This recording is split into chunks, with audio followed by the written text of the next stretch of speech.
Hi guys, my name is Ruth Awolola. I'm a poet and I've been asked by the wonderful people at the British Library to talk to you a little bit about my writing process.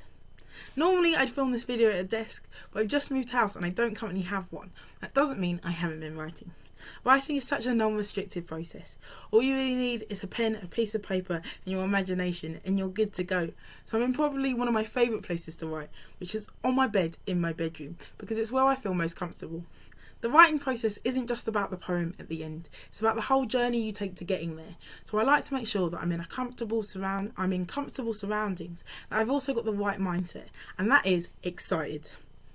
I don't know if this poem is going to be good or bad when I write it, but I know if I try hard enough, it will be new and different, and that excites me.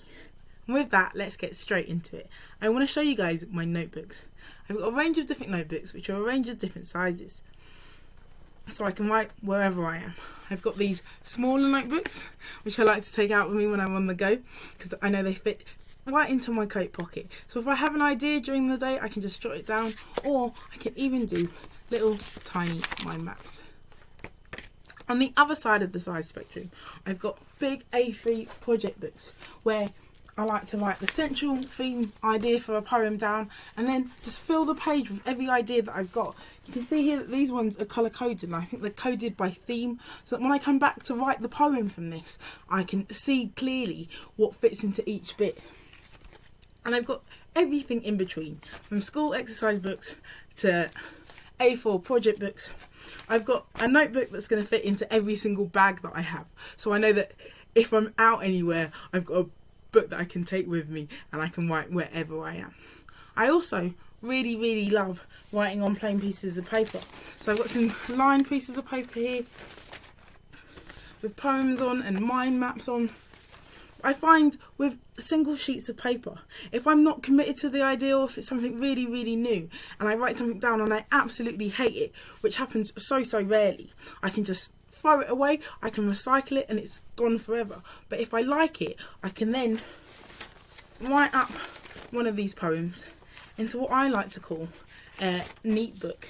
And this is one of my neat books, where I've got a collection of poetry that I've written, that I've just written up nicely, so I know if I've ever got to perform anywhere, if I ever want to read back any of my work and I want to make sure that it's really clear, I've got it in one of these books. And I think this is what most people presume all my writing books are going to look like. Something neat and orderly, but that's just not what the creative process is.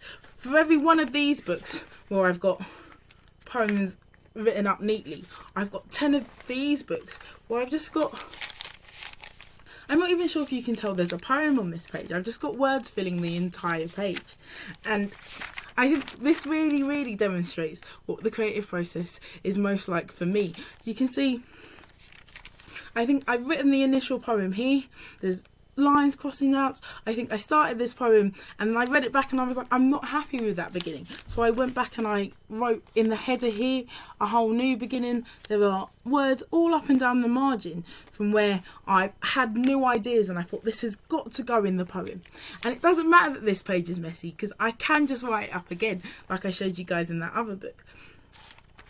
But I know that this is where I got all my initial ideas onto paper. My favourite process for generating poems is actually the mind map process, as you might have been able to tell. This is just another illustration of it, where I've had, I think for this poem, I had the title of the poem, but I wasn't sure what I was going to put into it. So I just put the title on this page, and then I filled this side of the page just with all the ideas I had about what I wanted to go into the poem. And then on this side of the page, I've written the poem.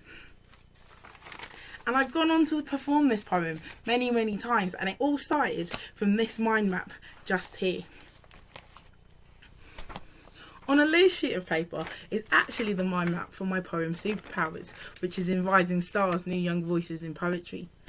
And I knew already before I started writing this poem what I wanted it to be about. I've been watching a lot of films with my little brother. My little brother is probably my best friend in the whole entire world, and I knew something that interested him and that also really interested me was superpowers.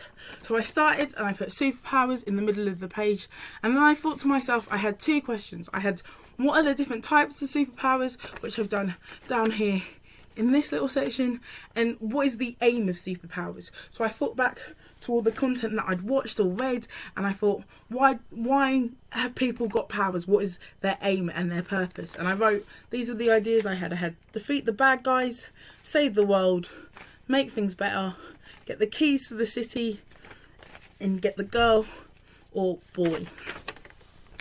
And I thought, these were my starting ideas, and then from this I was able to form the poem.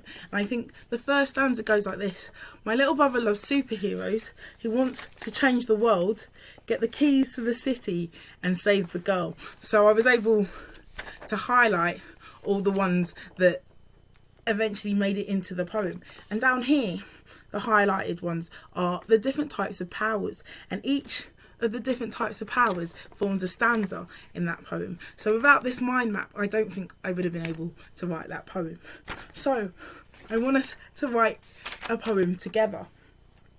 And I started a little bit earlier, but I will show you how we're going to do it. So we're going to start by writing about what is probably my favourite topic, which is me. And you don't have to write about me, you guys get to write about yourselves. But we start with a mind map, and in the centre of the mind map we have the term me. And unlike the superpowers mind map, you can see that there are some words at the top here which are who, what, where, why, when and how. And those are I remember I refer to them in school as the 5 W's and the H. And these are just going to help us if we get stuck for ideas. So I always find that sometimes just being presented with the topic me can be quite hard. Like, what do you want me to write there? But if we use the question words, it can help inform what we're going to put on the mind map. So ask yourself questions like, who am I? Who are my family? What do I enjoy doing? What do I do in my spare time? Where are my favourite places? Why am I writing this?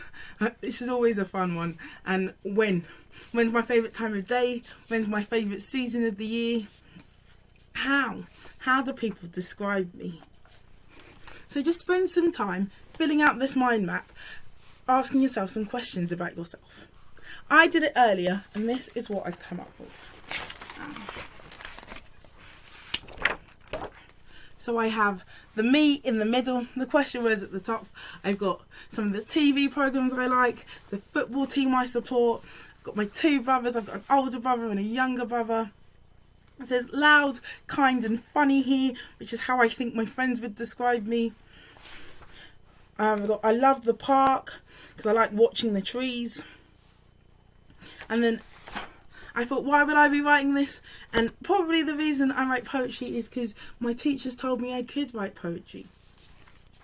So once you've got your mind map, and you can fill it up, there can be far more entries than this. Just fill it up with as many things about yourself as you can think. And then from that, pick one to write a poem about. I've decided to write about my teacher told me to. I've done the mind map for that one here as well. So for this one, I decided to make it colour coded just because I thought there might be a little bit more ideas than on the original first one. And this is the last one I'm going to do before I finally write the poem. And I've just, for each question word, I've written a question and then put that in a different colour. So for example, who told me to write a poem? I was thinking who's ever told me to write poems, and I've got my English teachers and I've got my poetry mentors, and I've written Joelle Taylor down here, who's going to make a special appearance in the poem because she was the first person who made me think that my writing was any good. I've got what do they tell you to write about, and I've got different ideas here, stuff that I care about, write about what you know, write anything I wanted, write about myself because that's what we've been doing today. And when should I write? Whenever I want. So from this mind map, I went away and I wrote a little bit of a poem which I would love to share with you guys, and it goes like this. Mrs. Taylor says pick up a pen and write me a poem. I had so many things to say, but I didn't even know them. Poems seem so structured, like they take time to organise. What makes me a poet? Where can I get authorised? She says you need to pick up a pen and just get started. It doesn't matter if it's messy, we just care where your heart is. You can write about anything and anywhere.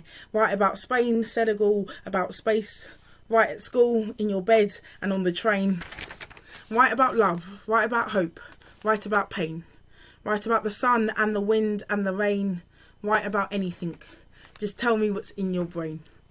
And I really enjoyed writing that. And it's from all the ideas that I was able to get from this mind map. So hopefully you guys can have a go at it too and make a mind map and then make some poetry from that. Good luck.